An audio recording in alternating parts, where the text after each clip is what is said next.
안녕하세요, 수험생 여러분. LH 한국토지주택공사 기출문제 시간입니다. 이번 시간에는요, 직무역량 20문제와 NCS 직업기초능력 50문항, 그래서 총 70분을 주고 있는 것 중에서 저랑 같이 의사소통 능력 풀어보는 시간 갖도록 하겠습니다.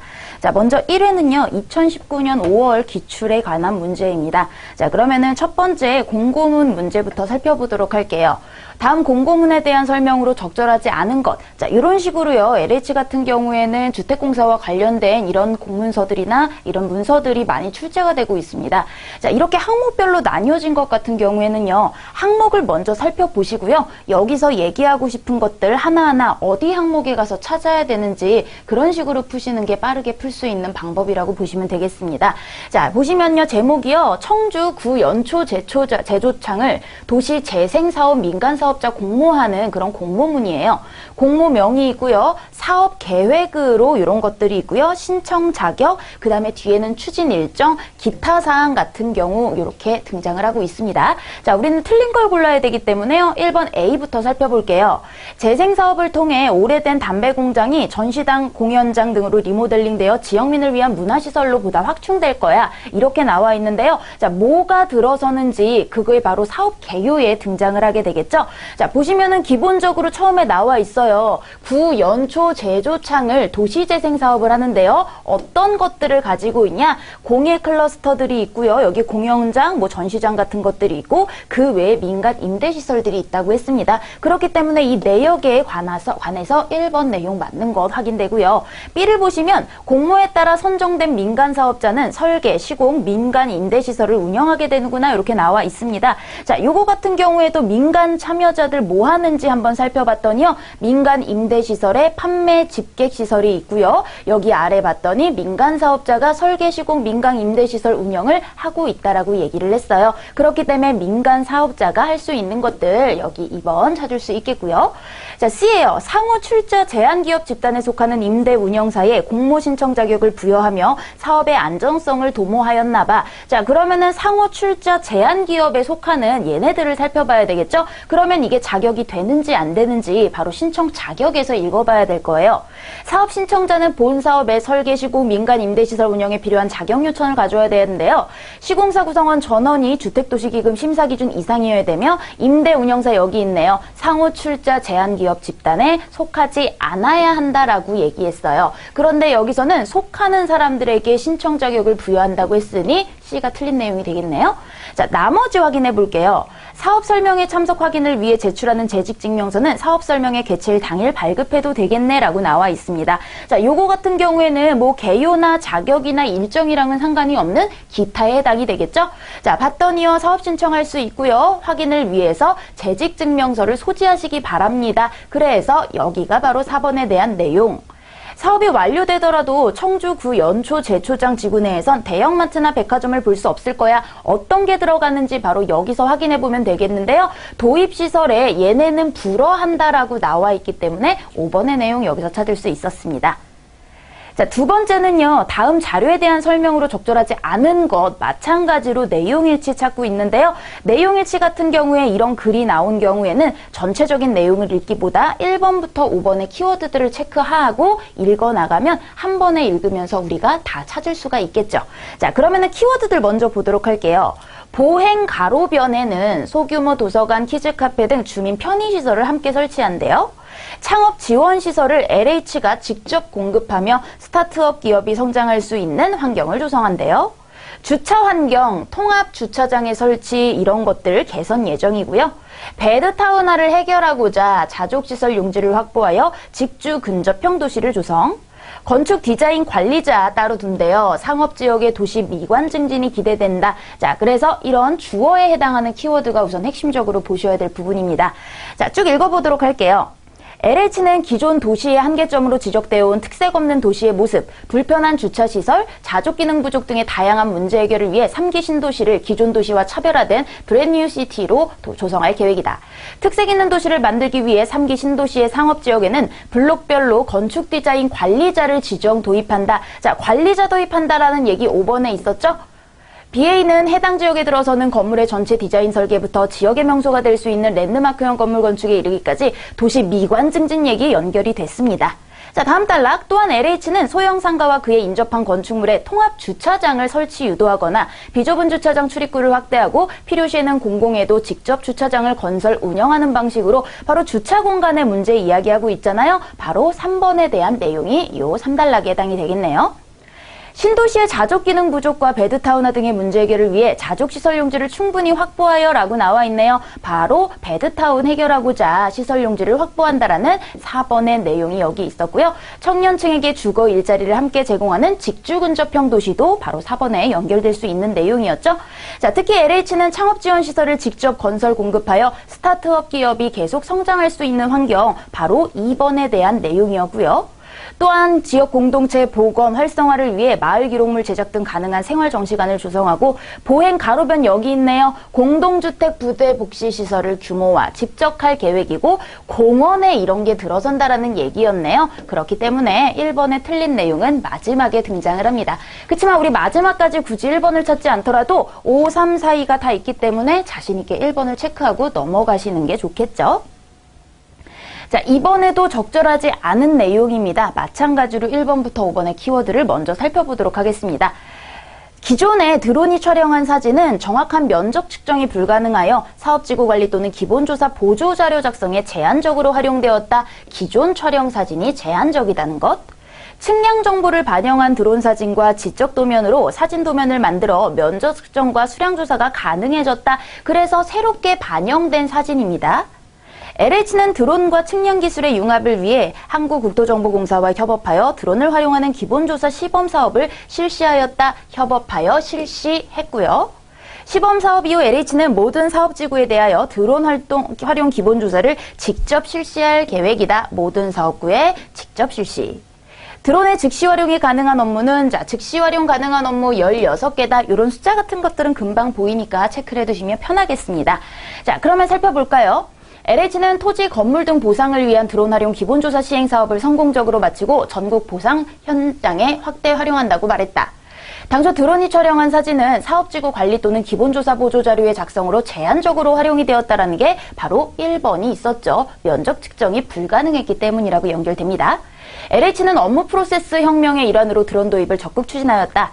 드론 사진의 측량 정보를 반영하기 위해 지적 기준점을 미리 설치하고 80m 높이에서 일정하게 촬영해 선명한 화질을 확보했으며 촬영된 드론 사진과 직접 도면이 정확히 중첩된 사진 도면을 만들어 면적 측정과 수량 조사가 가능하도록 했다. 이게 바로 개선된 점 이야기하는 2번에 대한 내용이겠죠? 드론과 측량 기술의 융합을 위해 LH와 한국국토정보가 협업하여, 협업 이야기 있습니다, 여기. 협업하여 올해 상반기 염전 하이테크 지구에서 드론 활용 기본조사 사업을 실시하여 정확성을 검증한 결과 드론 사진은 5차 허용 범위 이내로 기본조사에 직접 사용이 가능하게 되었다. 그래서 실시했다라는 내용이었고요. 드론 사진을 활용하면 현장 방문 없이도 전체 편입 토지에 대한 일괄 현장 조사가 가능해져 업무량이 줄고 지적 측량을 의뢰하지 않고도 측정할 수 있고요. 또한 건축물 투영 면적 자료를 현장 조사 검증 자료로 활용해 누락 같은 거 획기적으로 줄일 수 있다라는 요거 같은 것들은 장점에 해당이 되는 거겠죠. LH는 드론 활용 기본조사를 확대 적용하고자 하며 조속한 추진과 민간 분야 일자리 창출을 위하여 올해 하반기부터 신혼 희망타운 16개 지구에서 외부 민간 업체에 드론 활용 기본조사를 위탁할 예정이다. 자, 그래서 여기에 나와 있는 거 가능한 것들 쭉 나와 있죠? 그리고 16개 업무 5번의 이야기까지 나와 있었습니다. 자, 4번 같은 경우에는요, 모든 사업지구라고 이야기했는데요. 여기 같은 경우에는 모든 사업지구가 아니라 올해 하반기 부터 이렇게 신혼희망타운 이렇게 하고 있을 것이다 라고 얘기를 했기 때문에요. 모든 곳에서 하는 것이구나 라는 내용은 틀린 내용이라고 볼 수가 있겠죠. 자, 이번에는요, 각 장에 포함될 조문을 바르게 연결한 것 이렇게 나와 있는데요. 여기 세부 내용들을 보시면 2장은요. 공공주택지구의 지정에 해당이 되는 거예요. 다 봤더니 주택지구 지정, 그 다음에 지정의 사전협의, 주민 의견을 반영하는 거, 제한되는 것들. 3장은 조성에 관련된 겁니다. 승인 신청이나 법률, 그 다음에 귀송, 공급 같은 것들. 5장은요, 건설에 대한 거죠. 그 다음에 6장은 매입에 관련된, 그 다음에 8장은 운영과 관리에 대한 이런 임대라든지 아니면은 분양 전환이라든지 확인 같은 것들을 이야기하고 있습니다. 자, 그러면 여기 보기에 나와 있는 기업부터 한번 살펴보면요. 국토교통부 장관은 공공주택지구의 조성사업을 추진하기 위하여 필요한 지역을 공공주택지구로 지정하거나 변경 해제할 수 있다라고 나왔어요. 그렇기 때문에 지정한다라는 거는 바로 2장에 해당이 되겠죠. 니은 보시면요. 주택지구로 조성된 토지를 공급하려는 자는 이렇게 공급하여야 한다라고 나와 있습니다. 자, 공급과 관련된 것들은 여기 조성된 토지의 공급이라고 조성에 나와 있잖아요. 그렇기 때문에 3장에 들어가야 되겠고요. 공공주택의 구조, 기능 및 설비에 관한 기준과 부대 복리시설의 범위, 설치 기준 등에 필요한 사항은 대통령령으로 정할 수 있다라고 나와 있는데요. 이거 같은 경우도 설비 기준이라든지 뭐 복리 범위, 설치 기준 이런 것들을 이야기하고 있습니다. 자, 얘네 같은 경우에는 설치 기준에 해당하기 때문에요. 기준, 바로 5장에 해당이 되는 거겠고요. 리을 국토교통부 장관은 주택지구를 지정 또는 변경하려면 공고를 하여 주민과 전문가 등의 의견을 들어야 한다. 다만 국방상 기밀을 요하거나 경미한 상황을 변경하는 경우에는 그럴 필요가 없다라고 얘기했어요. 여기 주민 이야기를 들어봐야 된다라는 거 바로 2장에 있었잖아요.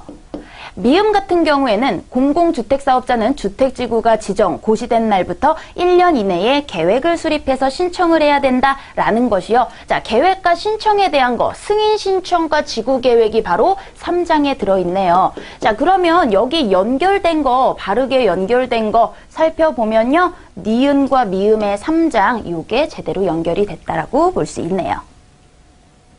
자, 이번에는 옳은 거를 골라야 됩니다. 내용 일치는 똑같지만요. 우리가 틀린 것을 고르는 것보다 옳은 것을 고를 때는 조금 더 꼼꼼하게 살펴보셔야 돼요. 앞부분에 뭐 옳은 게 나와 있으면 바로 체크하고 넘어가셔도 무방하긴 하지만요. 이렇게 경미한 부분에 말장난을 쳐놓은 부분이 있기 때문에 그런 부분 좀 주의하셔야 될 거예요. 자, 그럼 마찬가지로 1번부터 살펴볼게요. 건설 개량형. 자, 여기에 각각 무슨 형이 주어로 나왔네요. 토지에 1, 2인용 주택을 새로 지어 임대하는 자율 건축 방식과 보수 임대하는 경수선 방식으로 나뉜다. 자, 건설 개량형이었고요. 융자형입니다. 집주인이 LH의 건축 모델을 선택하고 연 1.5%의 저금리 융자를 받아 전문업체가 설계 시공을 하는 방식이다. 2018년부터 LH의 매입형 집주인 임대주택 사업에 표준 건축 방식이 도입되었다. 본 사업에 관심 있는 집주인들은 건설, 개량형, 매입형, 융자형 모두 LH로 신청하면 된다. 수도권은 가구당 1억, 여기는 대출과 관련된 내용이네요. 얼마까지 대출이 가능한지. 자, 그러면 앞에서부터 한번 읽어볼게요. LH는 집주인의 기존 주택 경수선, 가벼운 수리, 신축 또는 매입을 지원하고 임대 관리는 물론 공실 리스크까지 부담해 집주인의 안정적인 임대 수익 확보가 가능한 집주인 임대주택 사업으로 건설 개량형과 매입형을 운영하고 있다. 자, 그래서 건설 개량형이 처음에 나와 있죠? 우리 1번 내용 찾아야 하네요. 준공 후 10년이 경과한 단독 다가구 주택을 허물거나 건축 없는 토지에 1, 2인용 주택을 신축하여 임대하는 자율 건축 방식, 준공 후 20년 이내의 주택을 이렇게 교체하는 경수선 방식. 그렇기 때문에 요게 1번의 내용 완벽하게 들어맞죠? 자, 그래서 이런 경우에 앞부분에 먼저 완벽한 게 나오면 바로 자신 있게 다음 문제 넘어가셔도 무방하다는 거예요. 자, 하지만 우리는 나머지도 의심이 되기 때문에 한번 살펴볼게요. 2018년부터는 집주인이 직접 LH가 구축한 온라인 시스템에서 건축 모델을 선택하고 확정 수익 상담을 마치면 전문업자가 설계, 시공을 일괄로 진행하는 표준 건축 방식이 새롭게 추가되었다라고 나와 있습니다. 자, 요거 같은 경우에는요, 3번에 나와 있는 내용이잖아요. 그런데 LH의 매입형 집주인 임대주택 사업에 표준 건축 방식이 추가되었다 했는데 이거는 건설 개량형 이야기를 하고 있기 때문에 아, 매입형이랑 관련이 없구나. 자, 틀린 부분 체크를 좀 해주고요. 자, 매입형이 여기 나옵니다. 다가구 또는 다세대 등 공동주택을 매입해 LH의 임대 관리를 위탁하면 집값의 최대 80%까지 지원해주는 사업으로 20%만으로도 매입하여 사업에 참여할 수 있대요. LH는 2017년 집주인 임대주택 사업 결과를 토대로 사업성 개선을 통해 사업 활성화를 이루고자 사업 참여 방식 개선, 기금 지원 강화 및 사업 대상의 확대 등의 관련 제도를 개선했다. 먼저 2018년부터 융자형, 매입형, 개량형과 매입형 외에도 융자형을 새롭게 추진하였다. 융자형은 집주인이 기존에 가지고 있던 비싼 은행 대출을 1.5%의 저금리 융자로 변경하고 집주인이 직접 임대 관리하는 사업 방식으로 한국감정원에 사업 신청하면 된다. 자, 우선 신청 얘 같은 경우에는 한국감정원에 사업 신청을 해야 된다고 그러니까 모두 LH로 신청한다라는 게 틀린 내용이 되겠고요. 그 다음에 2번 같은 경우에도 여기 나와 있었죠. 여기는 1.5%의 저금리 같은 거는 변경은 좋아요. 그런데 집주인이 직접 임대 관리하는 방법이라고 그랬지 이런 내용은 나오지가 않았습니다. 다가구 주택에 대한 가구당 기금 대출 한도가 폐지되고 대출 금액도 확대되어 수도권은 가구당 1억 원 여기 맞고요. 광역시는 8천만 원인데 그게 빠졌네요. 그래서 마지막이 5번의 내용 확인해봤습니다. 자, 이번에도 옳은 거 우리 골라봐야 되겠네요. 도시재생사업자로 선정된 통영지역은 이전에 관광 중심의 지역이었다. 통영 리스타트 플랫폼은 폐조선소 부지에 취업지원 문화 및 예술활동 공간을 지원하는 것으로 바탕으로 한다. 그래서 이 플랫폼이 무엇인지.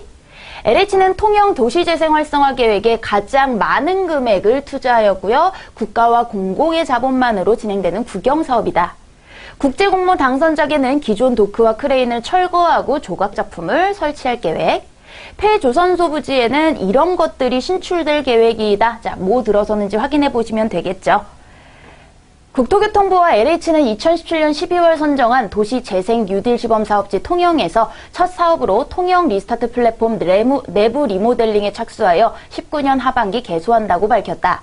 통영은 주력 사업인 조선업 쇠퇴로, 자, 주력 사업이 조선업이라고 했기 때문에 이전에 관광업 중심이었다라는 거는 틀린 내용이 되겠죠. 어려움을 겪고 있는 산업 위기, 고용 위기 지역으로 도시재생 뉴딜 사업을 통해 지역 경제 회복을 지원하고 도시 활력을 제공하고자 통영 리스타트 플랫폼 사업을 조기 추진하게 되었다. 자, 그래서 이런 기본적인 리스타트 이런 내용이 무엇인지가 일단락에 나왔고요. 통영 리스타트 플랫폼은 폐조선소 부지 내 기존 건물을 활용하여 청년과 조선소 실직사를 위한 창업 취업 교육을 지원하고 지역 주민과 관광객을 위한 문화 예술 관련 프로그램 등을 운영할 수 있는 창업 지원센터 및 다목적 공유 공간으로 쓸 계획이다. 자, 뭐 하고 있느냐? 바로 문화 예술 지원하는 내용. 이번의 내용 너무나 맞는 내용 되겠죠. 자, 나머지 보시면 운영 인력의 지역 주민 우선 채용하고요. 청년 사업자 및 사회적 기업 등에게 이런 것들을 저렴하게 제공할 계획이라고 얘기가 들었습니다. 통영의 도시재생 활성화 계획은 12월 18일 도시재생특별위원회 심의를 통해 국가 지원 사항을 최종 확정하여 이번 달부터 본격 착수하게 되었으며, 자, 나라 돈 나왔네요. 국비가 250억, 지방비, LH가 많고요. 민간 투자가 있습니다. 그렇기 때문에 LH가 가장 많다, 민간은 들어갈 수 없다, 이런 내용은 틀린 내용이 되겠고요. 계속 보시면 2017년 12월 뉴딜 사업지 선정 이후 폐조선소 부지를 이듬해 4월에 LH가 매입하였고 7월에 경상남도 통영시 LH 간 통영재생 사업을 기본협약 체결했으며 9월에 폐조선소 부지 종합계획 국제공모에서 포스코 ANC 컨소시엄의 캠프 마레가 선정돼 이를 반영한 도시재생 활성화 계획을 수립하게 되었다. 자, 캠프 말에는 이 캠프 말에 대한 내용이 국제 공모 당선작에 해당이 되는 거잖아요. 폐조선소 부지를 활용해서 연결하고 보전 활용한대요. 그렇기 때문에 이 두 내용을 연결해 보면은 철거했다라는 내용은 틀린 내용이 되겠고요. 자, 뭐 새로 실출하는지 봤더니 이 아랫부분에 나와 있을 거예요. 여러 가지 뭐 케이블카, 루지, 동파랑마을, 국제음악당 이거 전부 다 여기 나와 있는 거잖아요. 자, 이렇게 할 것으로 기대된다라고 얘기했는데요. 이거는 역사 문화와 자연이 공존하는 지속가능한 모델을 제시함으로써 기존의 이런 것과 함께 형성할 것으로 기대된다라고 나왔습니다. 새롭게 만들어지는 애들이 아니라 기존에 있었던 얘네와 함께 얘네를 형성할 것이다. 이렇게 나와 있기 때문에 얘네 모든 것들이 신출된다라는 거는 적절하지 않은 내용이 되겠죠. 자, 이번에도 자료에 대한 이해입니다. 보시면요. 사업 공모를 위한 서비스의 최종 선정에는 시민참여단의 의견, 전문가 자문이 반영되었다. 행복청 세종시 LH로 구성된 공공협의체는 회의 장소 제공 등 행정사항만 지원하였다. 현장 실증 사업의 스마트 기술 선정을 위한 공모심사에도 시민이 참여한다. 워크숍은 시민 참여 보장을 위해 상향식 의사결정 모델, 상향식이라고 하는 건 아래서부터 위로 올라가는 거죠. 시민참여단을 대상으로 설문조사, 온라인 빅데이터 분석 등 다양한 의견 수렴이 시행되었다. 자, 이렇게 나와 있습니다. 우리가 살아가는 삶의 현장 곳곳을 실험실로 삼아 다양한 사회 문제 해법을 찾는 시도를 리빙랩이라고 한다. LH는 이 기법을 도입하여 시민들이 직접 선정한 도시 문제에 스마트 기술을 접목하여 해결책을 모색하는 스마트시티 리빙랩 프로젝트를 행정중심 복합도시 1에서 4 생활권에서 추진 중이다. 프로젝트의 진행을 위해 지난 18년 11월 올 오프라인 통해 시민참여단을 모집 진행했으며 총 20여 명의 최종 시민참여단으로 선정되었다. 시민참여단은 총 4회에 걸친 워크숍을 통해 지역 내 문제들에 대한 고민하고 해결책을 함께 모색했으며 전문가 자문을 반영하여 사업 공모를 위한 서비스를 최종 선정하였다. 자, 시민참여단과 전문가 자문단이 같이 반영이 된다라고 나와 있잖아요. 자, 그런데 여기서 요게 바로 4번에 대한 내용이라고 볼 수 있겠네요. 시민참여 보장을 위해서 바로 시민 주도의 상향식, 여기에 바로 4번의 내용이 있었고요. 이렇게 같이 한다라는 거는 1번의 내용, 4번의 내용 전부 다 요단락에서 확인 가능하겠네요. 행복청 세종시 LH로 구성된 공공협의체는 이런 행정사항을 지원했다라는 2번의 내용까지 지금 다 1단락에서 2단락에서 확인이 됐습니다. 자, 3단락 넘어가면요. 워크숍에 참여한 시민참여단은 설문조사, 온라인 빅데이터 분석 등을 통해 수집한 지역 주민의 요구사항을 다각도로 분석한 기초자료를 바탕으로 디자인 사고 기법을 활용하여 BRT 도로 무단횡단, 학교와 뭐 이런 것들을 함께 토론하고 고민했대요. 자, 여기에 시민참여단이 이런 빅데이터 등을 가지고 시행했다라는 내용이 아니라 기존에 한 것들을 활용해서 함께 고민하고 토론했다라는 내용이겠죠. 그래서 얘네들을 대상으로 이런 것들을 했다라는 5번의 내용은 틀린 내용이 되겠고요. 자, 마지막 3번 거 찾아볼게요. 공모 심사에도 시민이 참여한다라는 내용이었죠. 워크숍에서 도출한 도시 문제를 스마트 서비스로 해결하고 생활 속에 적용하기 위한 현장 실증 사업도 함께 추진 중이다. 2018년 12월 말 해당 사업 공모가 진행됐으며 시민이 참여하는 공모 심사를 통해서 최종 선정하게 된다. 그래서 여기서 3번 내용 여기 마지막에서 찾았습니다.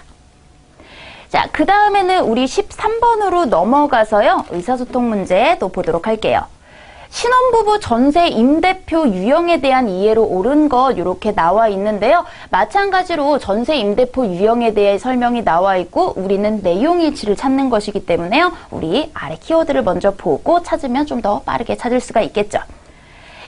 입주 대상자로 선정된 자는 주택 물색 후 해당 주택 소유자와 전세 계약을 체결한다라고 나와 있습니다. 주택 물색 후 소유자와 계약. 임대 보증금은 지역에 관계없이 동일하며 최대 4,800. 한 번 입주한 신혼부부는 소득 요건만 충족하면 재계약 가능. 개별 입주 대상자에 따라 최대 10년까지 지원. 신혼부부 전세임대 1유형과 지원 한도액은 동일하다. 그래서 이렇게 체크를 해보도록 할게요. LH는 신혼부부 등 주거안정 강화를 위한 신규 사업인 신혼부부 전세임대2 임대 유형의 입주자 1,900세대 모집을 시작했다고 밝혔다. 전세임대는 입주 대상자로 선정된 자가 전세주택을 물색하면 LH가 해당 주택 소유자와 전세계약을 체결한 뒤 대상자에게 재임대하는 방식이라고 나와 있습니다. 자, 1번이 나와 있죠? 주택 물색 후 얘네가 직접 체결하는 게 아니라 LH가요, 전세계약을 맺고 한대요. 그래서 직접 한 건 틀린 내용이겠고요. 이번에 최초로 공급하는 신혼부부 전세임대2 유형은 기존 유형과 비교하여 완화되고 상향된다라고 얘기했습니다. 그러니까 원 유형과 동일하다고 하는 내용은 틀린 내용이 되겠고요. 신혼부부 계층의 주거 안정 강화를 위해 보다 현실적인 지원 방안을 담고 있다. 입주 대상은 무주택 세대 구성원으로 모집 공고일 기준 전년도 도시근로자 가구당 월 평균 소득 100% 이하이고 자산 기준 이만큼을 충족하는 혼인 7년 이내의 신혼부부, 예비 신혼부부 및 만 6세 이하의 자녀를 둔 한부모 가족이다. 자, 해당되는 사항들이 나와 있고요. 임대보증금은 전세보증금 지원 한도 내 20%에 해당하는 금액이며 월 임대료는 전세보증금에서 임대보증금을 뺀 나머지 금액에 대해 보증금 규모에 따라 1, 2%의 금리를 이야기한다라고 나와 있습니다. 자, 요거 같은 경우에도 지역과 관계없이 동일하다라고 얘기했는데요. 여기 보시면은 수도권은 이렇고 광역시는 이렇고 여기에 추가적으로 나와 있기 때문에 지역에 관계없이 동일하다는 얘기 틀린 내용 되겠고요. 최초 계약에 따른 임대 기간은 2년으로 2회 재계약이 가능하며 자녀가 있을 경우 추가로 2회 재계약이 가능하다. 자, 그럼 볼까요? 처음에 2년이었어요. 그러면 2회 재계약이 가능하니까 6년까지 되고요. 자녀가 있을 경우에 추가 2회가 되기 때문에 총 10년까지 가능하다라는 내용이 될 수 있겠네요. 4번의 내용이 확인됐고요. 3번 같은 경우에는 재계약 시에도 별도의 소득 및 자산 기준을 충족해야 한다라고 얘기했기 때문에 소득 요건만이라고 하는 내용은 틀린 내용으로 확인이 됐습니다. 자, 다음은 16번 넘어가 보도록 할게요. 다음은 이주 대책에 대한 설명이다. 제시된 자료만을 근거로 판단했을 때 이주 대책 대상자를 바르게 선정한 것이 나와 있습니다.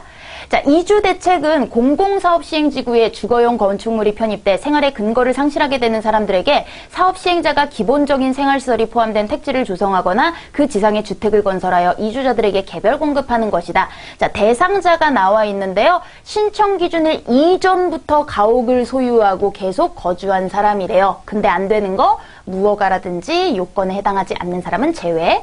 선정 기준일은 고시가 있은 날이 기준이 되겠네요. 자, 그러면은요, 아래 이 상황들에 대한 사람들 한번 보도록 할게요. 첫 번째, 세모지구에 거주하던 A씨는 2016년 2월 12일 이 지구 내 단독주택을 매입하여 매입 시점부터 현재까지 계속 거주하고 있습니다. 자, 그렇기 때문에 여기서는 2016년, 바로 그 전부터 지금 고시가 있은 날 이전부터 매입해서 살고 있는 계속 선정해서 소유해서 거주한 자로 가능하기 때문에 괜찮고요. 두 번째, 1988년 9월 13일부터 다가구 주택을 소유하고 있던 B씨는 2017년 7월 30일 해당 주택을 매도하고 딴 데로 전입을 했네요. 계속 소유하고 거주해야 되기 때문에 해당 안 되겠고요. C는 A가 현재 소유하고 있는 주택의 세입자로 1988년 7월 18일부터 2019년 5월 12일 현재 해당 주택에 계속 거주하고 있다. 그런데 소유자가 아니라서 불가하고요. 해외에서 거주하던 D씨는 2018년 9월 12일 다세대 주택을 매입해서 해당 주택에 계속 거주하고 있다라고 나와 있습니다. 그런데 이 매입한 게요, 2018년 9월 12일이라고 나와 있네요. 그렇기 때문에 여기서는 이 고시가 있는 날과 더 뒤로 가버렸죠. 이걸 기준으로 하기 때문에 이 날짜는 이미 뒤에 해당이 되겠구나. 그래서 1번 A만 가능하구나 알 수 있겠습니다. 자, 다음 문제도요, 옳지 않은 거 살펴봐야 될 텐데요. 보시면 2017년 LH가 고령 가구 및 저소득 취약계층에게 공급한 임대주택 공급 호수입니다. 공급 호수는 요만큼의 가구이다. 비주택 거주 주거급여 수급자의 일부에게 매입 임대주택을 공급하였다. 신혼부부를 위한 양육비 지원으로 맞춤형 복지를 시행했다. 고령 가구 및 저소득 취약계층을 위한 임대주택 공급 횟수는 이렇게 증가했다. 청년층을 위한 거에는 기본시설이 갖추어져 있다. 이렇게 나와 있습니다. 자, 그러면 여기도 한번 찾아보면요. 한국토지주택공사 LH는 지난해 국민, 영구, 행복주택, 매입 임대주택, 전세임대를 통해 총 12만 2,585가구의 신규 공공임대주택을 공급한다고 22일 밝혔다. 이는 2017년 8만 2,606가구에 비해 48% 증가한 물량이다.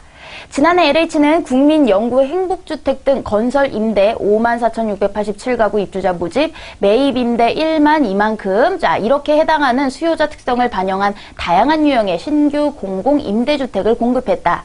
주거 복지 로드맵 등 정부 정책의 성공적 추진을 통한 국민 주거 환경을 위해 수요자 맞춤형 주거 지역을 지속적으로 추진한 결과이다.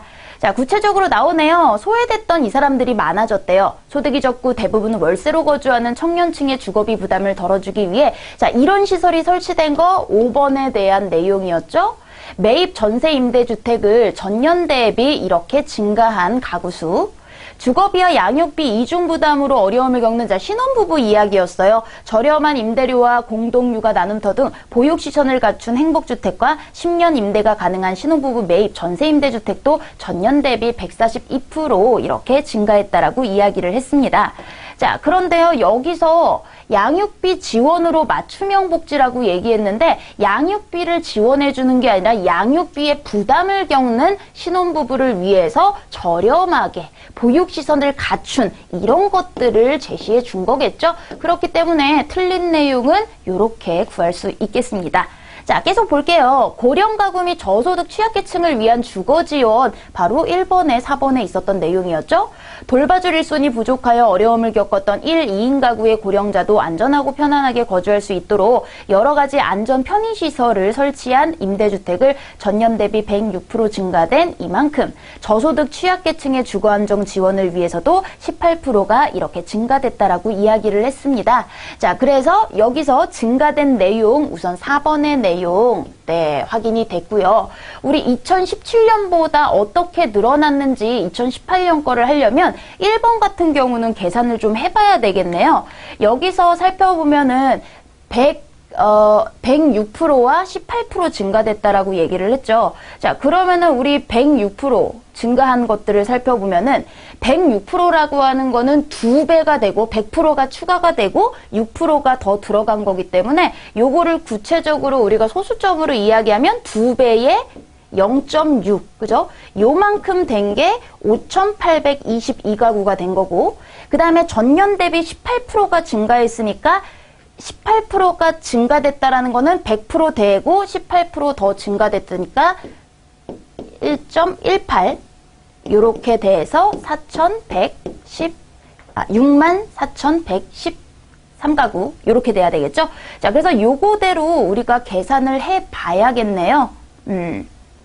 자, 그러면은 요거, 네, 여러분들이 계산을 하시는 게 더 빠를 것 같아요. 자, 그러면 X는 2,826호, Y는 요거대로 그냥 계산하면 54,333. 그래서 결국에 요 두 개를 합한 가격 보시면은, 네, 57,159가구가 이렇게 나올 수가 있겠습니다. 자, 그래서 사실 여기서 1번의 내용 확인했고요. 자, 그럼 우리 찾지 못한 거 2번 하나 있나요? 자, 볼게요. 쪽방, 고시원 등 비주택 거주하는 2번이 여기 나와 있네요. 이렇게 임대주택 이주를 희망하는 928명을 신규로 발굴해서 지원했다라고 나와 있기 때문에 나머지까지 우리 다 확인은 해봤습니다. 자, 다음에는 우리 21번으로 넘어가서요. 의사소통 문제 계속 보도록 하겠습니다. 이번엔 단어 문제가 나와 있네요. 밑줄 친 단어의 의미. 자, 밑줄이 어디 있나 봤더니 여기 있습니다. 공포심과 경외감을 심어준다. 이때에 심어준다라는 건 느끼게 하다에 해당이 되겠죠. 자, 1번 같은 경우에는 꽃밭에 옮겨 심는데요. 그러면 뿌리를 흙 속에 묻어주는 거겠고요. 연꽃을 심는다도 마찬가지죠. 흙 속에 묻어서 뿌리가 자랄 수 있도록 도와주는 거고요. 3번에 그들의 문화를 옮겨 심었다. 이거는 어떤 문화 같은 게 전파돼서 그들의 것으로 만들었다이기 때문에 네, 어떤 걸 느끼게 해주는 것과는 조금 거리가 있고요. 대충 넘긴다는 인식을 심어주었다. 이게 바로 이런 생각을 느끼게 하다라는 4번이 적절하겠네요. 5번 우리 부서에 심어놓은 사람. 이거는 몰래 집어넣은 사람을 이야기하는 거겠죠. 자, 단어 문제는 문맥 내에서 이렇게 파악하시면 되겠고요. 자, 다음에는 전후 맥락을 고려해서 들어갈 문장에 해당하는 것입니다. 자, 그러면 역시 문맥 내에서 어떤 단어가 중요한지 더 적절한지를 살펴보겠는데, 자, 기억의 문장을 볼게요. 인터넷 시장이 이른바 모델 중심으로 개정과 개편이 나와 있습니다. 개정은요, 어떻게 새롭게 바꾸는 거, 고치는 거고요. 개편은 편성을 다시 하는 거죠. 그런데 인터넷 시장이 이런 거 중심으로 바뀐 뒤에 많은 변화가 생긴 거예요. 고치는 게 아니라 바뀌다에 해당이 되는 개편이 돼야 되겠고요. 자, 영화로 제작이 돼서 2012년 상연과 상영이 있는데 영화는 상연, 연극은 상연, 영화할 때 영, 연극할 때 연 이렇게 생각하시면 될 것 같아요. 자, 디귿을 봤더니요. 여기 있네요. 웹툰에서는 어느 정도의 과장법이나 엉뚱함이 허용, 준용된다. 이건 가능하다라는 내용이기 때문에 허용이 적절하겠죠. 준용이라고 하는 거는 그렇게 적용을 한다? 그렇게 맞춰서 적용한다? 이런 뜻이기 때문에 가능하다, 허용의 개념. 그만큼 스토리텔링을 사용하기, 구사하기 쉽다 이렇게 나와 있는데 우리 어떤 말이나 이야기 같은 것들은 사용이라는 표현을 쓰지 않고 구사한다 라고 표현을 하죠. 자, 스토리텔링의 리얼리티를 가미와 윤색이 있는데요. 윤색은 말 그대로 약간 왜곡시켜서 바꾸고 이런 게 윤색이에요. 그런데 여기서는 상상력을 극대화할 수 있는 스토리텔링의 리얼리티를 추가하는 거겠죠? 추가한다라는 거는 가미가 적절하겠습니다. 그래서 이대로 나온 거 1번 체크하고 다음 문제 넘어갈게요. 기억과 바꿔 쓸 수 있는 한자어 나와 있는데요. 불러일으켰다. 자, 저항을 불러일으켰다가 나왔습니다. 이때에 불러일으켰다는 저항, 이런 결과를 가져오다. 이런 뜻이겠죠? 자, 그러면 어떤 결과를 가져오는 내용, 봉기라고 하는 건 벌봉자예요. 그렇기 때문에 벌떼처럼 들고 일어나는 걸 봉기라고 하고요. 분기했다, 나눌 분자죠. 나눠서 갈라지는 거고요. 분란, 말 그대로 소란, 어수선한 겁니다. 자, 상기했다. 우리 더워지면 얼굴이 빨갛게 상기한다 할 때 쓰는 상기고요. 야기하다가 어떤 결과를 일으키다 에 해당이 되기 때문에 5번의 한자어를 바꿔 쓸 수 있겠네요. 자, 이번엔 표기가 바른 것들의 개수 이렇게 나와 있는데요. A가 얘기합니다. 뭘 그렇게 수군거리고 있어? 우리 수군수군, 소란스러운 모습을 뜻하는 수군거리다. 괜찮고요. 김대리가 성실한 사람이라는 건 웬만한 사람은 다 안다. 자, OL을 썼는데요. 왜는요, 왜인지, 오늘은 왠지 이렇게 쓰잖아요. 왜인지의 줄임말입니다. 그래서 이거는 왜에 해당이 하는 게 아니라 어지간한 사람들은 웬만한 사람들 이렇게 사용이 되어야 되겠죠. 그래서 OL을 쓰는 건 오늘은 왠지 이럴 때만 해당이 되겠구나 알아두시면 될 것 같아요. 자, 오늘은 감칠맛 나는 감자탕이 당기네. 먹고 싶은 마음이 들다. 이게 당기다에 해당이 되죠. 집장이는 밥심이지 밥으로 먹고 사는 힘입니다. 자, 그래서 원칙적으로는요. 밥에다가 힘이 붙어서 밥힘인데요. 요 힘이 밥심으로 바뀌어요. 이런 것들을 크게 다 구개음화라고 하는데요. 구개음이 아닌 우리가 보통 이렇게 얘기하죠. 드트가 이 반모음 계열 이를 만나면 구개음인 즈추로 바뀌는 게 구개음화인데요. 여기에 추가되는 구개음이 아닌 요런 애들도 추가가 됐을 때 네, 요런 구개음과 가까운 음이라고 생각을 하시면 될 것 같아요. 가까운 음으로 바뀌는 이런 것들을 통틀어 구개음화라고 합니다. 그래서 힘에 해당하는 것들이 네, 시옷으로 바뀌어서 밥심 이렇게 되는 거구나 알아두시면 좋겠네요. 감자탕 오랜만에 먹네. 자, 오랜만에는 오래간만에 먹는 거죠. 이런 경우에는 오래간만에의 줄임이어서 요 니은 살려서 오랜만에 이렇게 써주는 게 맞겠습니다. 오랫동안 같은 경우는 언제 쓰냐면요. 오래 플러스 동안이에요. 그래서 두 개의 합성명사인 경우에 뒤에 발음이 오랫동안 이렇게 된소리 발음이 나잖아요. 그래서 사이시옷이 들어간 오랫동안 사이시옷 규정에 해당이 되는 내용이기 때문에 한번 구별해 주시면 좋을 것 같아요. 결국에 바른 거 3개 체크하고 넘어가도록 하겠습니다. 자, 이번엔 빈칸에 들어가 어휘로 가장 적절한 건데요. 마찬가지로 문맥 내에서 필요한 단어를 한번 살펴볼게요. 자, 한 단락이기 때문에 뭐 가볍게 읽어볼 수 있을 것 같아요. 자, 근데 단락이 길어질수록 여기에 해당하는 그 문장만 확인해 보셔도 무방하죠.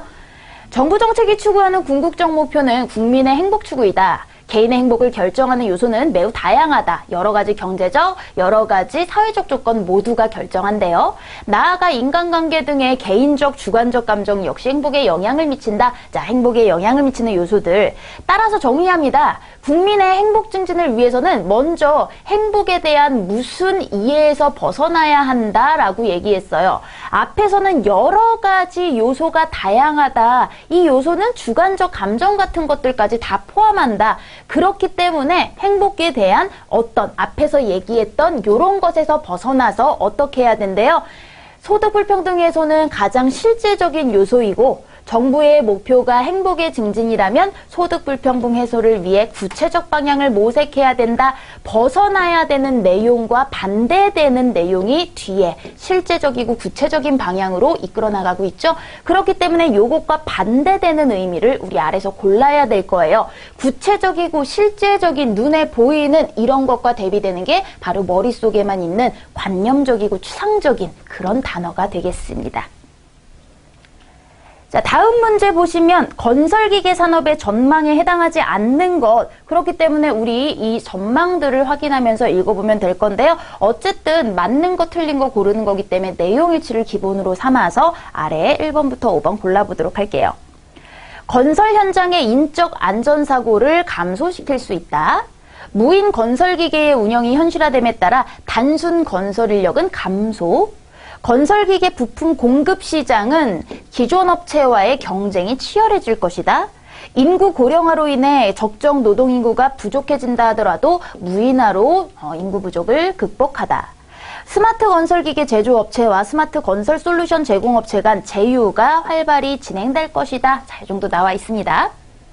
최근 건설기계 산업은 저비용 친환경 건설기계에서 작업 효율, 생산성, 편의성, 안전성 향상 중심으로 시장 환경이 변화하며 이에 충족을 위해 핵심 기능 부품의 전자화 기술과 스마트 건설 기술의 적용이 핵심 기술로 부상할 것으로 전망된다.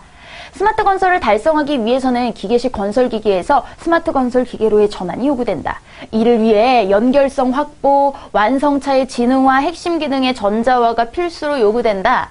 2020년 스마트 건설 현장은 통합 관리체계 하에서 커넥티드 무인 건설기계 운영이 현실화될 예정이다. 스마트 건설기계 시장 규모는 미미했지만 2020년에는 증가할 것으로 전망이 되고요. 단술 건설 인력은 감소할 것이지만 새로운 일자리가 증가할 것이다. 그렇기 때문에 여기 감소한다라는 2번의 내용 확인 가능했습니다. 스마트 건설은 상호 운영성이 확보된 건설기계가 토공 현장에서 자율작업 주행을 수행하고 관리센터에서 실시간 업데이트되는 장비 및 시공 정보의 통합관리를 통해 최종적으로 집단 무인화 작업이 구현되는 현장이다. 안정한 시공 환경 조성, 비용 절감, 생산성 증대, 공기 단축 등으로 인해 향후 스마트 건설기계의 적용 활용이 대폭 증대될 전망이다. 자, 그래서요, 여러 가지 그뿐 아니라 지능화, 자동화 같은 원격 기술, 운정자 숙련도에 의존하지 않고도 높은 직업 생산성을 확보할 수 있으므로 건설 인력 고령화에 따른 노동력 감소에 대응이 가능하다. 자, 그래서 이런 노동력 감소에 대응하는 이야기 4번 가능하고요. 이러한 스마트 건설을 통한 토공 현장 무인화는 열악한 건설 현장의 일반적 작업 환경을 고려할 때 인적 사고를 감소시킬 수 있다라는 1번의 내용. 건설 현장의 혁신적 생산성 향상을 꾀함과 동시에 임금 수준의 향상, 안정적인 휴무 제공, 안전한 현장 이런 것들의 변화를 가져올 수 있게 되는 것이다. 이와 더불어 스마트 건설기계 부품업체와 스마트 건설 솔루션 제공업체 간 제휴가 활발하게 진행되어 새로운 플레이어가 공급에 진입할 것으로 예상된다. 자, 3번 빼고 지금 다 나왔네요, 우선. 건설 토공 현장의 스마트화에 따라 기존 건설기계 부품의 단순 제품 생산, 판매 시장 체계에서 벗어난 새로운 솔루션 및 장비 관계 업체들이 대거 진입할 것이다. 이로 인해 전반에 걸친 새로운 산업 생태계와 비즈니스 모델이 도입돼 기존 시장을 뒤흔드는 큰 변화가 도래할 것이다 라고 나와 있습니다. 자, 이거는 얘네들의 기존 업체와 신규 업체의 경쟁 이야기가 아니라 이 시장 자체가 치열하게 변할 것이다 이렇게 얘기하고 있는 거기 때문에요. 네, 적절하지 않은 거 마지막에 3번까지 확인 가능했습니다. 자, 이번에도 옳지 않은 것들 골라보겠는데요. 여기서도 내용일치이기 때문에 바로 1번부터 5번의 키워드들을 살펴보면서 진행을 하도록 할게요. 프랑스와 미국, 독일에서 인공망막을 연구하는 기업 3곳이 설립되어 제품을 출시하였다. 독일의 인공망막 기술을 이용한다 하더라도 환자는 여전히 낮은 수준의 치료 효과를 얻는다. 정상 망막에서는 C세포가 하나의 세포를 내는 게 아니라 다양한 C세포가 다른 신경신호를 발생시킨대요. 뇌공학이 발전하면서 공학자와 뇌과학자가 서로 협력해야 될 필요성. 마이크로시스템 공학연구소는 서로 다른 분야의 전문가들이 클러스터를 이루어 뇌와 관련된 연구를 진행하는 곳이다. 자, 얘네가 뭐 하는 곳인지를 찾아보도록 하겠습니다. 자, 그러면요, 우리 읽어보면서 찾아보면요. 망막 색소 변성증은 물체의 상이 맺히는 눈속 기관인 망막에서 빛을 받아들이는 C세포가 퇴화하는 유전질환이다. 처음엔 밤눈이 어두워지거나 눈부심 같은 증상을 겪다 점차 시력을 잃는다. 아직 치료 방법은 없다. 임매순 한국과학기술연구원 뇌과학연구소 선임연구원은 망막 색소 변성증 환자들을 위한 인공시각을 연구하는 전자공학자이다. 임 연구원이 주목하고 있는 기술은 망막을 대신해 빛을 감지하고 이를 뇌에 전달하는 인공망막이다. 이미 프랑스, 미국, 독일, 자, 일본 내용 나왔네요. 그중 2곳이 살아남아 일부 제품을 내놓기도 했다. 자, 3개가 나왔는데요. 3곳이 제품을 출시한 게 아니라 2곳이었죠. 그렇기 때문에 옳지 않은 것은 1번 앞부분에서 바로 찾을 수가 있었습니다. 이런 식으로요. 먼저 1번부터 5번의 키워드를 확인하고 넘어가면요. 앞부분에서 우리가 바로 찾을 수 있기 때문에 가볍게 다음 문제로 넘어갈 수 있는 그런 문제가 되겠습니다. 자, 우리도 다음 문제 넘어가도록 할게요.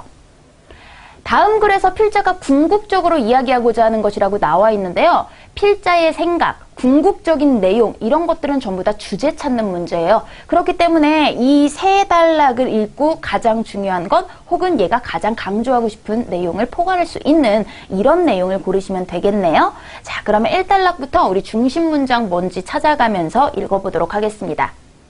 영화가 예술이냐 산업이냐에 대한 해묵은 논쟁은 예술로서의 영화 옹호 진영의 대표적인 앙드레 말로에 의해서 이미 결론 내려진 바가 있다.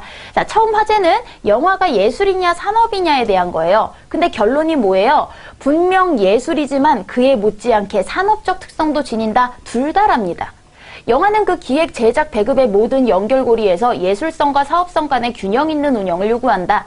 이러한 양가성의 조화를 논하기 가장 난감한 영역이 자, 화제가 바뀌었어요. 기획, 개발 분야로요. 영화의 기획, 개발은 영화 산업의 연구, 개발에 해당하는 분야이므로 시행착오가 필수적으로 수반될 수밖에 없다. 공식적인 통계가 부재하지만 할리우드 스튜디오는 200편을 개발해 1, 2편을 제작, 개봉한다는 설이 있다. 많은 사람들은 이런 현상을 한두 편의 성공작의 높은 수익성이 나머지 기획개발 손실을 메우고도 남기 때문에 가능한 투자라며 나름 명쾌해 보이는 해석을 내리고 만다. 그러나 자, 초점이 바뀌었죠? 사실 그 이면에 이런 수많은 시행착오야말로 세계 1위를 자랑하는 할리우드 영화 콘텐츠의 힘이라는 인식과 자부심이 존재한다. 그래서 시행착오가 바로 발달의 밑거름이 됐대요. 엎어진 영화는 헐리우드의 무덤이 아니라 자양분이다. 높은 흥행을 자랑하는 제작사의 대표주자인 할리우드의 유력 애니메이션 스튜디오 P사의 비교 우위는 오히려 시행착오를 자산화하는 기획개발 시스템으로 내재한 것이라는 내부자의 충언에 귀를 기울일 필요가 있다. 즉, 영화의 기획개발 기회는 각 프로젝트의 성패와 별개로 창작자의 역량 증진에 필연적인 기여를 하는 자산이라는 겁니다. 물론 무한정한 기획개발 투자는 마땅히 경계해야 한다. 그러나 일정 정도의 시행착오가 꾸준히 허용되지 않는 산업은 지속적으로 성장, 발전할 수 없다. 그렇다면 영화 제작 시 기획개발 과정에서 다양한 실패의 경험과 비용들이 어느 정도 수준으로 자양분화되었는지 가늠할 수 있을까? 자, 이야기의 초점이 또 바뀌어서 어느 정도인지 가늠할 수 있을까? 수치화할 수 있을까? 이런 내용을 하고 있죠. 기획개발 투자의 실질적 부가 가치를 논함에 있어 영화 한두 편 기준으로 판단하는 건 말도 안 된다. 실질 가치를 정량적으로 형성하기 위해서는 전체를 기준으로 국가 단위에선 이렇게 도출해야 마땅하다. 결국에 얘가 하고 싶은 얘기는 마지막에 이 비용들 어떤 수준으로 가늠하게 됐는지 이런 걸 가지고 해야 된다라는 내용이 되겠습니다. 자, 그러면 1번을 한번 보도록 할게요. 영화산업 기획개발의 실패 요인은 무엇인가? 자, 이거는 요인을 얘기하는 게 아니라 이 시행착오가 자산으로 가능하다 했기 때문에 다르고요. 영화의 산업적 가치는 예술적 가치보다 우월한가도 1단락에 둘 다 중요하다라고 이미 나와 있고요. 영화 산업의 시행착오를 판단하는 기준은 무엇인가? 판단 기준이 문제가 아니라 바로 이 가치를 어떻게 우리가 가늠할 수 있을까에 해당이 되는 거겠죠? 영화 산업의 기획개발 투자의 가치 평가에 대한 바로 가장 중요한 요 단락의 내용이었습니다. 영화 산업의 기획개발을 위한 공공투자의 협력적 결정, 자, 이런 것도 나와 있지 않기 때문에요. 자, 나머지들 관련 없고 4번 체크하고 넘어가도록 할게요. 자, 이번에는 다음 글 하나가 나오고요. 2개가 나왔는데요. 이런 경우에는 문제를 먼저 확인을 해서 내가 어떤 걸 우선순위로 풀 것인지를 확인을 해보셔야 돼요. 요건 내용일치고요. 이거는 각 문단의 중심 내용이기 때문에요. 어차피 읽을 거 우리가 내용일치를 풀면서 문단의 중심 내용은 바로바로 찾을 수가 있겠죠? 자, 결국에 얘를 중심으로 우리 풀어보도록 합니다. 물과 친화력이 강한 수용성 오염은 드라이클리닝만으로는 완전 제거가 어렵다. 드라이클리닝에 사용된 용제는 재사용을 위해 청결하게 관리, 기름 성분의 오염물질을 녹여 없애는 게 원리 나왔고요.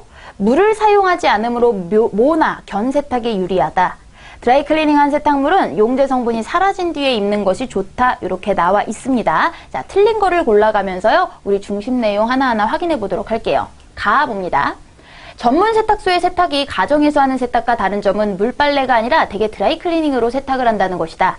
드라이는 물을 사용하지 않는다는 뜻으로 물빨래에 대비되는 말이다. 물빨래가 물과 세제를 사용한다면 드라이클리닝은 드라이클리닝 용제와 드라이클리닝 세제를 사용한 세탁 방식이다. 이렇게 나와 있습니다.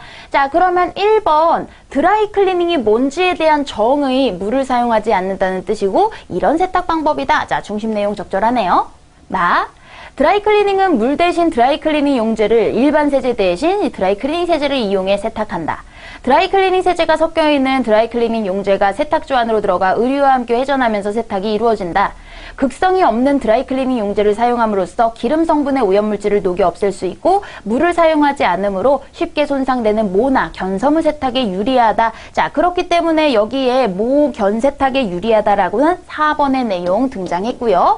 그리고 3번의 원리도 여기 나와 있었죠. 그래서 기름 성분이 이렇게 될 수 있다는 것.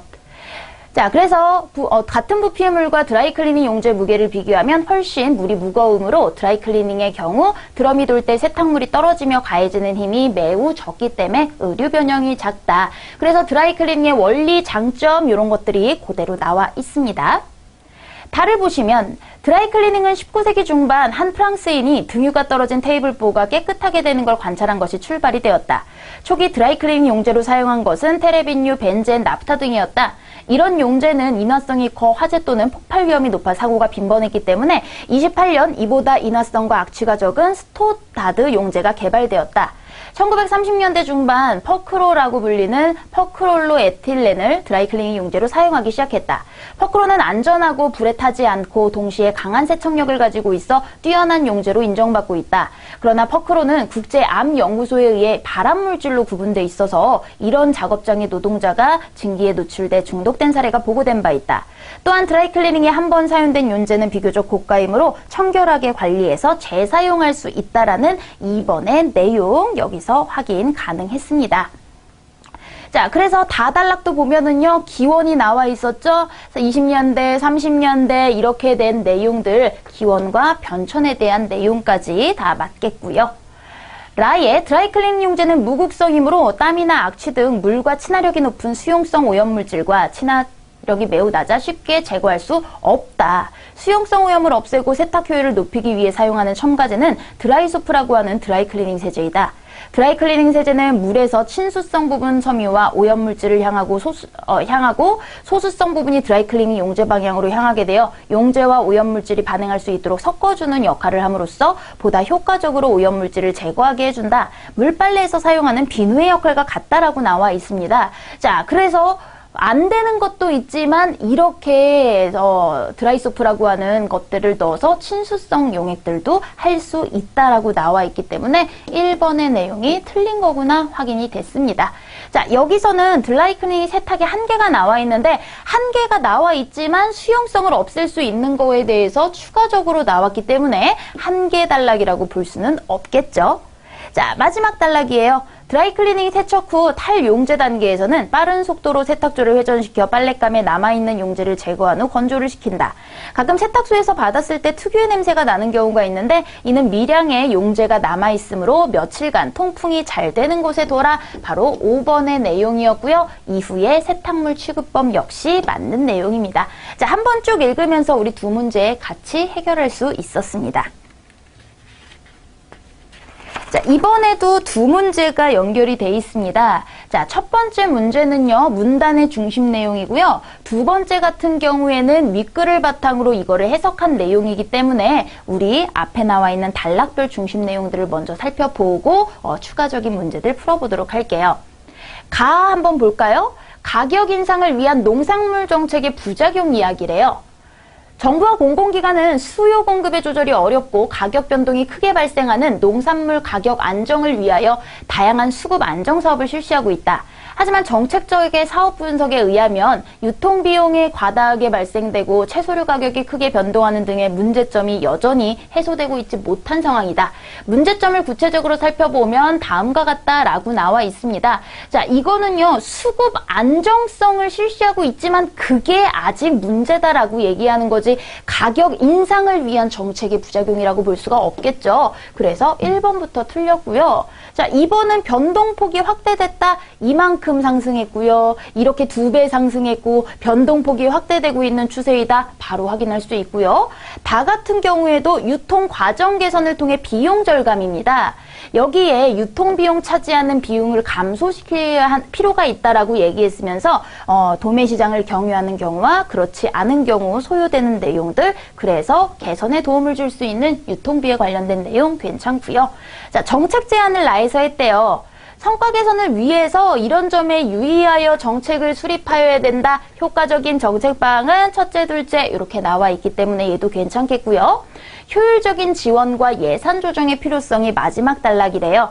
한편 WTO 협상 등의 조약에 따라 수출 물류비 지원이 감소될 예정이므로 이렇게 정책 지원을 마련해야 하고요. 예산 조정이 요구된다라는 내용이 바로 보이기 때문에 이렇게 가볍게 중심 내용 찾을 수가 있었어요.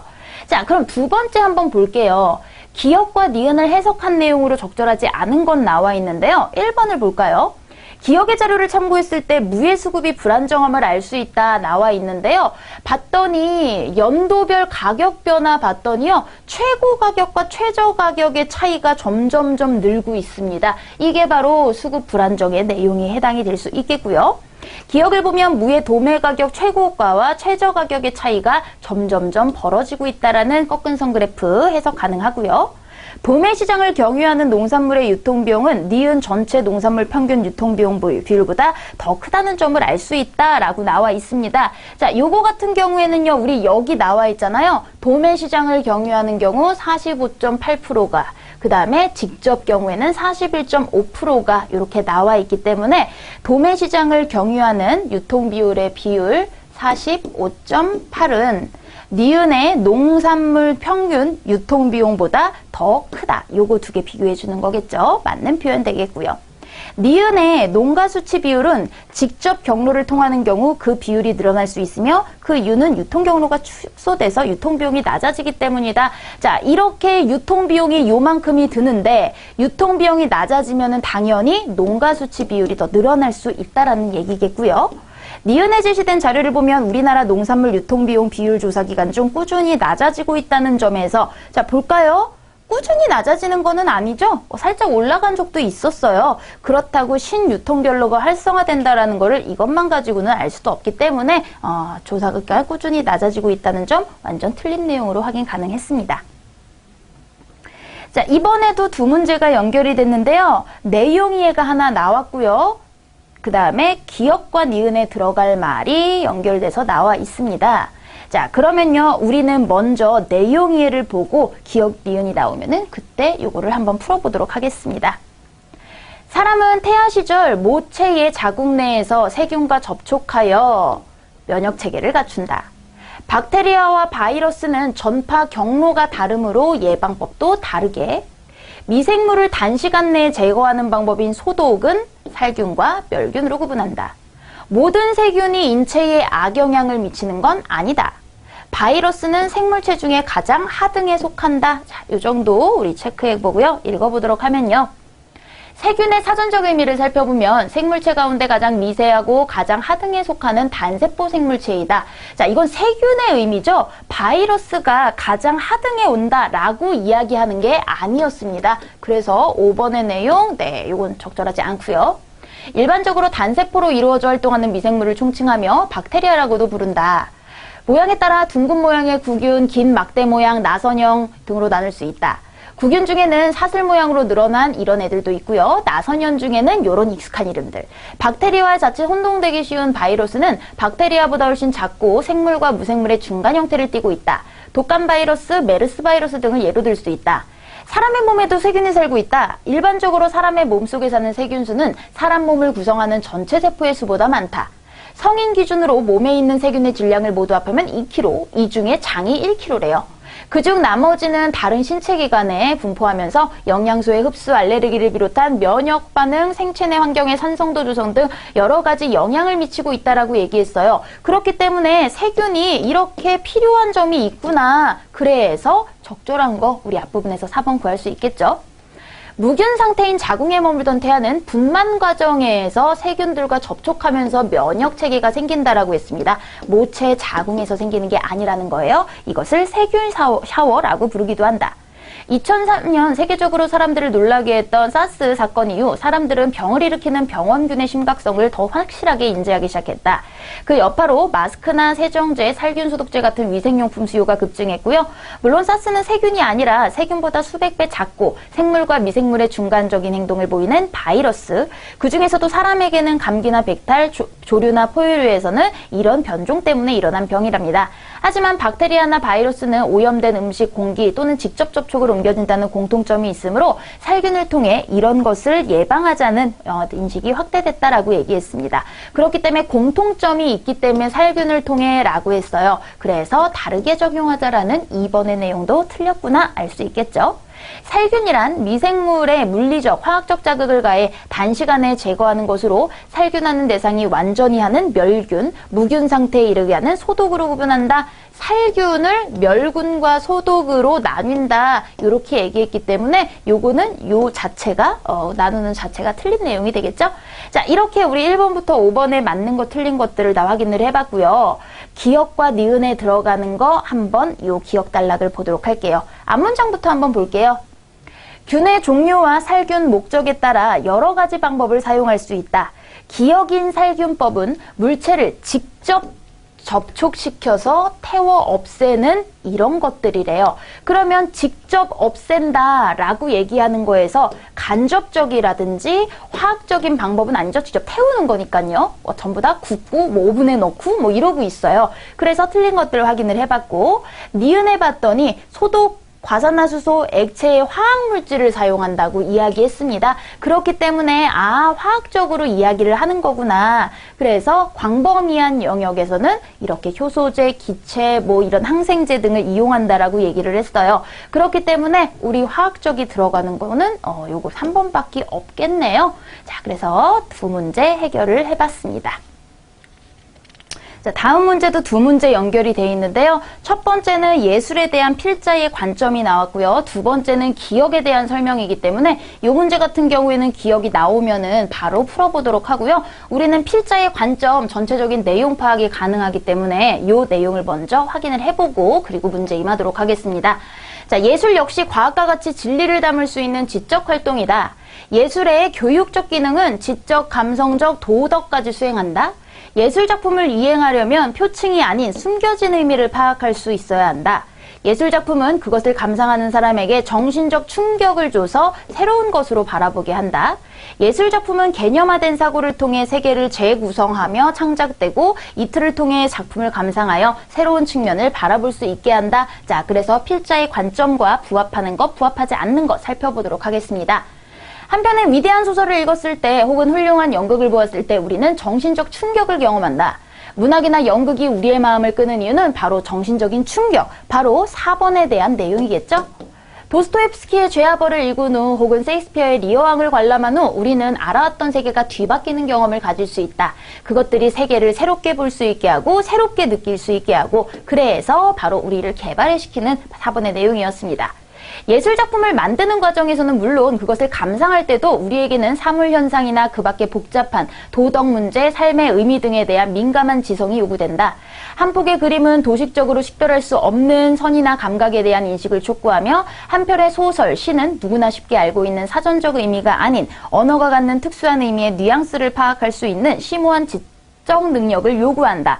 자, 그렇기 때문에 지적 능력을 요구하는 지적인 활동이다 라고 얘기하는 것들 바로 1번에 대한 내용일 수 있겠고요. 자, 심오한 지적 능력이 뭐예요? 그런 의미들을 파악할 수 있는 내용이었죠. 그러면 기억에 대한 설명 바로 연결해서 볼 수 있겠습니다. 바로 작품의 의미를 파악할 수 있는 3번의 내용이 적절하다고 볼 수 있겠네요. 자, 계속 우리 관점 확인해 보도록 할게요. 모든 예술작품이 반드시 무엇인가를 표상하거나 표현하고 있다는 것을 부정할 수 없다면, 그리고 예술적 표상이나 표현이 과학적, 일상적 표상이나 표현과는 구별되어야 한다면 그것은 과학적 또는 일상적 표상이나 표현과는 다른 인식적인 측면을 갖고 있음을 의미한다. 다시 말해서 예술은 과학이 담당할 수 없는 진리를 나타낼 수 있다는 점, 그래서 1번에 대한 내용이 요 2달랑 마지막까지 연결이 되었습니다.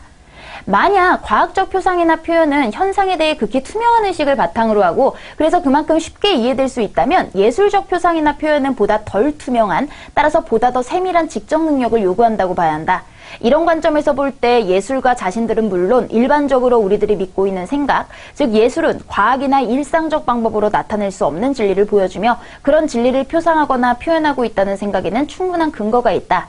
제작 과정에서나 감상 과정에서 예술작품은 사물 현상이나 생각, 느낌에 대한 각별한 세심한 식별을 요청하고 있다는 사실만으로도 예술활동은 지적인 활동이라는 것이 자명하게 밝혀진다. 자, 그래서 여기서 우리 확인할 수 있는 것들이요, 숨겨진 의미를 파악해야 된다. 바로 표면적인 것들이 아니라 이런 세심한 것들, 더 세밀한, 덜 투명한 이런 것들을 봐야 된다. 이게 바로 3번의 내용이기도 하고요. 개념화된 것들이 아니라 그 이면한 생각이나 느낌 같은 것들을 파악해야 된다라고 얘기했잖아요. 그래서 5번의 내용이 틀린 것 확인을 해볼 수 있겠고요. 자, 교육적인 능력 얘기는 그 다음 단락에 바로 확인이 가능하네요. 자, 이렇게 우리가 진행을 하면서 틀린 부분에 대한 거 5번 확인하고 두 문제 넘어가도록 하겠습니다. 자, 이번에도 내용일치가 있고요. 기억을 설명하기 위해 인용할 한자성어인데요. 내용일치 같은 것들은 너무 많이 나왔기 때문에 여러분들이 바로 푸실 수 있을 거리라 생각을 하고요. 우리 기억만 한번 보도록 할까요? 자연을 존중하며 인간과 자연을 주관과 객관으로 엄격히 구별하지 않았다. 그러면 자연과 하나 된 거를 이야기하고 있죠. 자, 한자성어 보도록 하겠습니다. 창의 일속은요, 창의 넓은 바다의 좁쌀이거든요. 좁쌀 하나예요. 우리 이거 뭐 구일모 같은 것과 똑같습니다. 큰 것 중에 아주 작은 거 하나. 그게 바로 창의 일속, 뭐 바다에 떨어진 뭐 바늘찾기 뭐 요런 속담과도 비슷한 것이라서요. 자연과 하나 됐다라는 내용과는 전혀 관계가 없겠습니다. 물화일체, 이게 전형적인 자연물과 나 아자가 하나가 된다라는 내용이겠고요. 물심이려, 바로 물체와 마음이 하나와 같다, 같이 있는 것. 주객일체, 주인과 손님이 하나가 된 같은 내용이겠고요. 장주지몽, 장자가 꿈속에서 내가 나비가 됐는지 나비가 내가 됐는지 모르겠다. 그래서 하나가 된 일체감을 얘기하는 나머지들은 한자성어로 쓰일 수 있는 그런 내용이 되겠습니다. 자, 그러면은 우리 빠르게 60번으로 한번 넘어가서요, 한 문제를 더 살펴보도록 할게요. 밑글을 적절하게 이해한 내용으로 모두 고른 것이 나왔고요. 필자의 견해에 대한 반박으로 타당한 것, 이렇게 두 문제가 연결이 되어 있습니다. 먼저 적절하게 이해한 내용은 내용일치이기 때문에 여러분들이 쉽게 구하실 수 있을 거라고 생각이 되고요. 필자의 견해에 대한 반박이라고 하는 거는요, 필자의 견해를 먼저 파악을 하고 그것에 대한 지적을 할 수 있는 것들을 생각을 해봐야 돼요. 자, 그럼 가볍게 필자의 주장이 뭔지를 살펴보도록 할게요. 인터넷의 활용성이나 파급 효과 측면에서 인터넷은 사람을 더 똑똑하게 만드는 것 같다. 필요한 정보를 언제 어디서나 모바일 인터넷 서핑을 통해 쉽게 얻을 수 있기 때문이다. 이는 피상적으로 볼 때 인터넷이 없던 부모나 조부모 세대보다 현 세대가 훨씬 똑똑해 보이게 만들기도 한다. 자, 인터넷의 활용. 분명 현재를 살아가는 소비자는 더 스마트해졌다. 하지만 문제는 인터넷을 사용한다는 전제하에 그렇다는 것이다. 세계적인 IT학자 니콜라스 칸은 인터넷이 우리의 사고를 얇게 만드는 데 일조한다고 주장한다. 그는 구글이 우리를 바보로 만들고 있는가라는 기고문을 통해 검색 엔진을 통한 인터넷 서핑은 우리 지식과 문화를 즉흥적, 주관적, 단기적으로 만들어버리는데요. 그렇다면 인터넷은 왜 우리의 사고를 잃게 만드는 걸까? 자, 필자의 생각은 그겁니다. 인터넷이 우리 사고를 잃게 만든다고요. 바로 구글 효과의 중심에는 인터넷의 가장 큰 특성, 멀티태스킹 이유를 요걸로 두고 있네요. 인터넷은 신문 잡지와 달리 하이퍼링크 기능이 있어 쉽고 빠른 검색 장점이지만 관심밖의 정보는 건너뛰도록 만드는 문제점. 이로 인해 문서에 대한 집중력은 약해지고 일시적인 상태에 머물며 내용의 분절화를 가져온다. 다시 말해 하이퍼링크는 너무도 쉽게 문서 사이를 오가게 만들므로써 문서에 대한 이해와 집중에 악영향을 미친다. 연구에 따르면 인터넷 문서와 종이책을 읽을 때 우리 뇌는 전혀 다른 활동 양상을 보여준다. 그래서 활성화되지 않는 뇌의 모습들을 이야기하고 있습니다.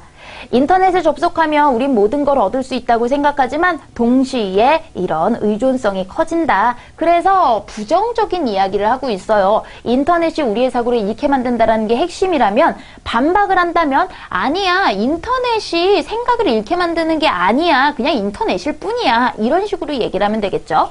1번, 현 세대가 부모, 조부모 세대보다 똑똑하다. 이건 실제적으로 똑똑하다가 아니라 똑똑해 보일 수 있다. 인터넷으로 금방 검색이 가능하니까 그런 내용이었고요. 방대한 양의 정보는 깊은 사고의 전제 조건이야. 양의 문제가 아니라 필요 없는 것들을 뛰어넘고 이해와 집중에 악영향을 미친다는 거였고요.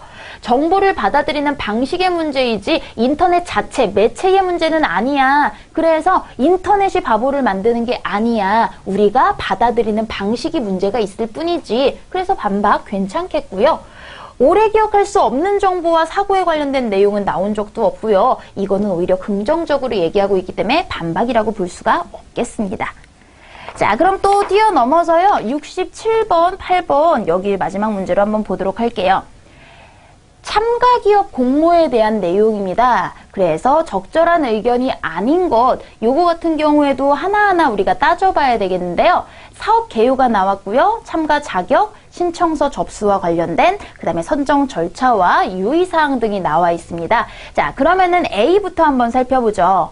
우리 회사 제품이 해당 공고와 얼마나 관련이 있는지 조달 예정 품목의 목록을 검색해봐야지 라고 얘기했습니다. 자, 그러니까 우리 어떤 품목에 해당이 되는지 품목 얘기 어딨나 살펴봤더니요. 네, 세부 품목이 여기 있네요. 그러니까 조달 예정 품목 참고를 해서 변동 가능한지 봐야 되겠구나.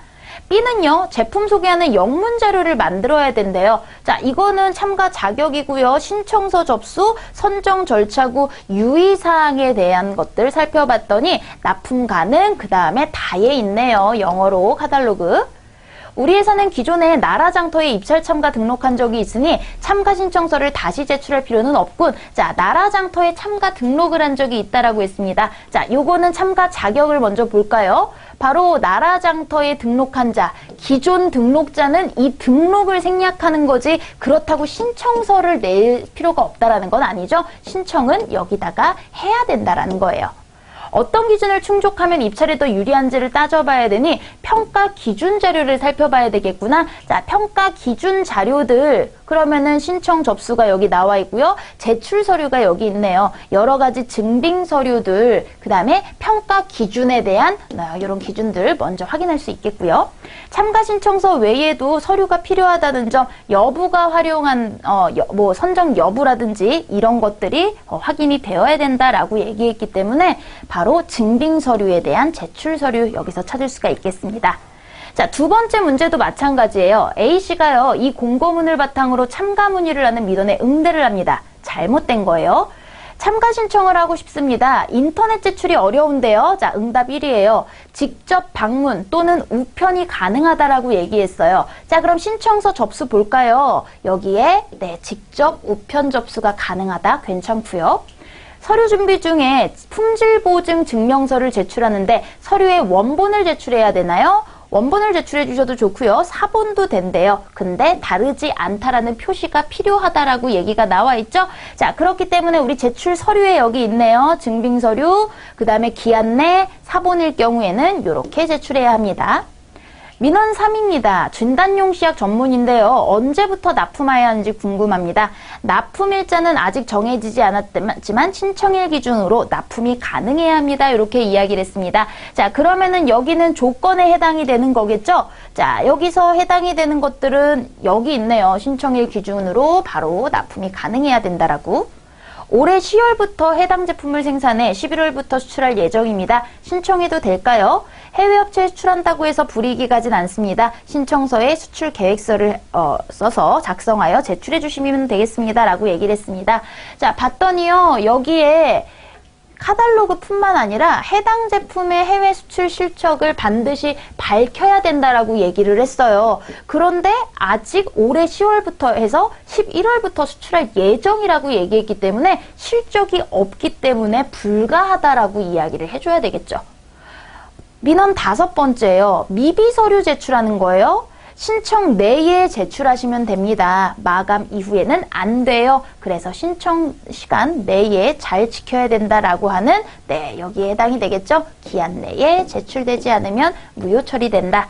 자, 이렇게 우리 의사소통 능력 다 풀어봤는데요. 내용들은 다 비슷합니다. 내용 일치 부분이 가장 많았고요. 문서에 대한 이해, 그 다음에 올바르게 빠르게 찾는 연습들을 통해서 여러분들이 조금 속도를 내실 수 있었으면 좋겠습니다.